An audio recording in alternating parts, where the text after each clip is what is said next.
We're starting with breaking news here on Denver 7. I'm Jessica Crawford. And I'm Katie LaSalle. One person is dead and 8 more injured after a night out went wrong in Golden overnight. Denver 7's Brandon Richard is at the scene now with what investigators have told him so far. Brandon?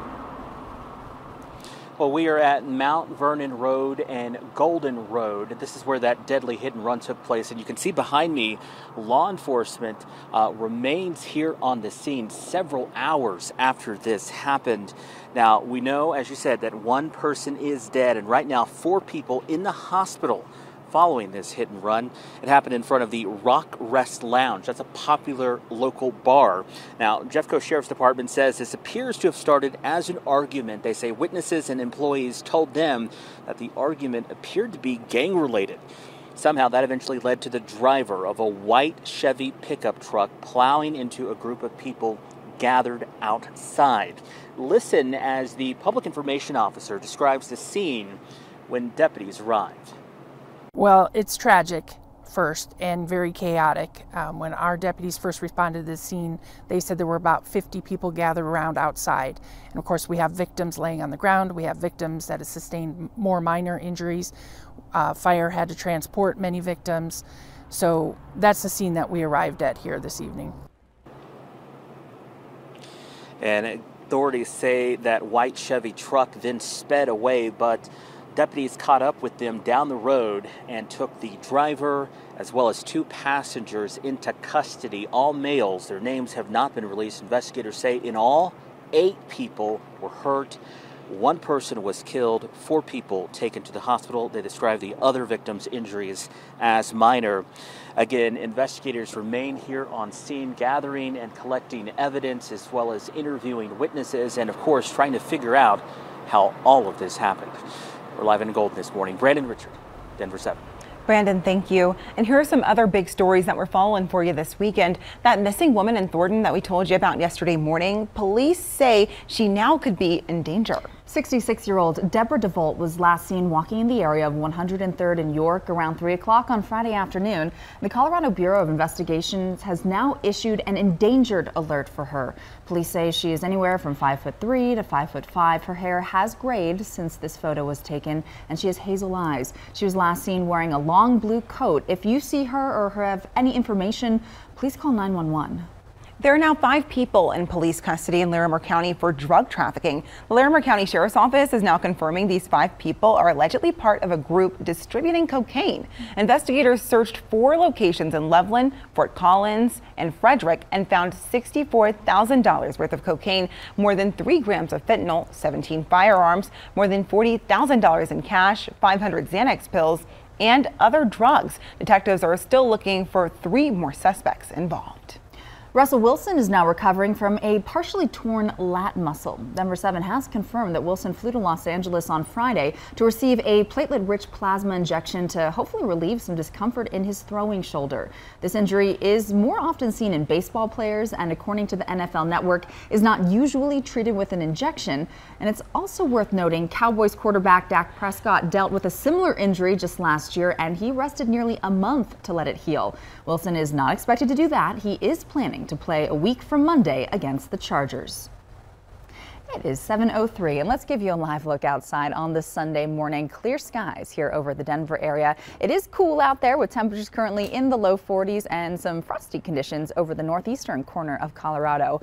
We're already starting to see some of those leaves fall off the aspens there in Vail after a peak weekend there up into the mountains. So if you can get out, this would be a really good time to do so, to see some of those beautiful colors and the fall foliage. Here across the Denver area, it's mostly clear skies. Temperatures right now are in the low 40s from Aurora out to the airport.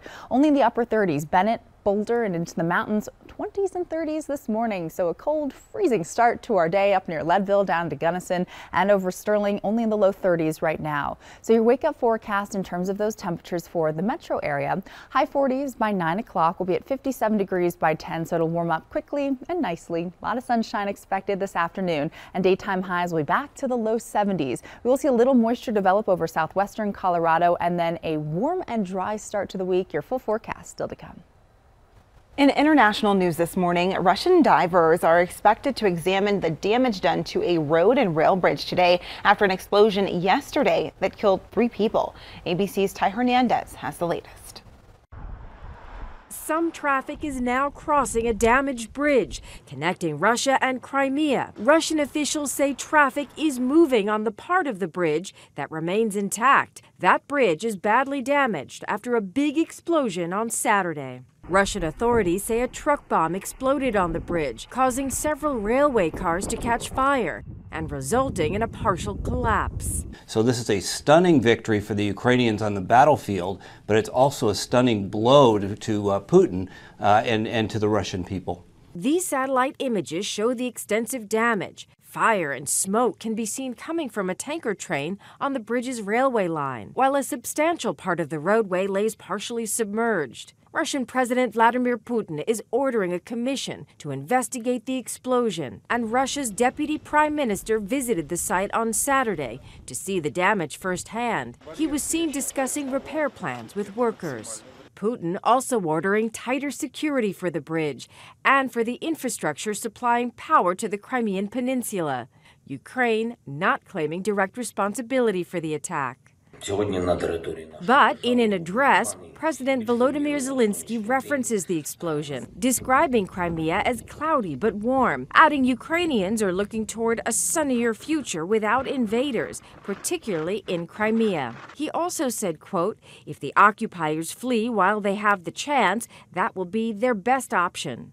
The attacks as Ukraine continues to break through Russian lines in the south and eastern parts of the country. Ty Hernandez, ABC News, New York.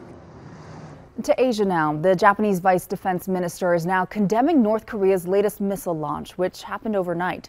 Toshiro Ino says the missile tests are absolutely unacceptable and threatens international peace and security. Reuters reports this latest launch from North Korea is the 7th in recent days. The U.S., South Korea, and Japan have already responded with their own missile exercises. This is video from Thursday. Experts have warned North Korea's recent tests could point to an even greater escalation in weapons testing. Well, since May, officials have said North Korea may be preparing for a nuclear test. It would be the country's 7th underground nuclear test and the first in nearly 5 years. Coloradans are coming together to bring awareness to distress in the Middle East. Why organizers of this rally are saying there's a genocide about to happen in Afghanistan.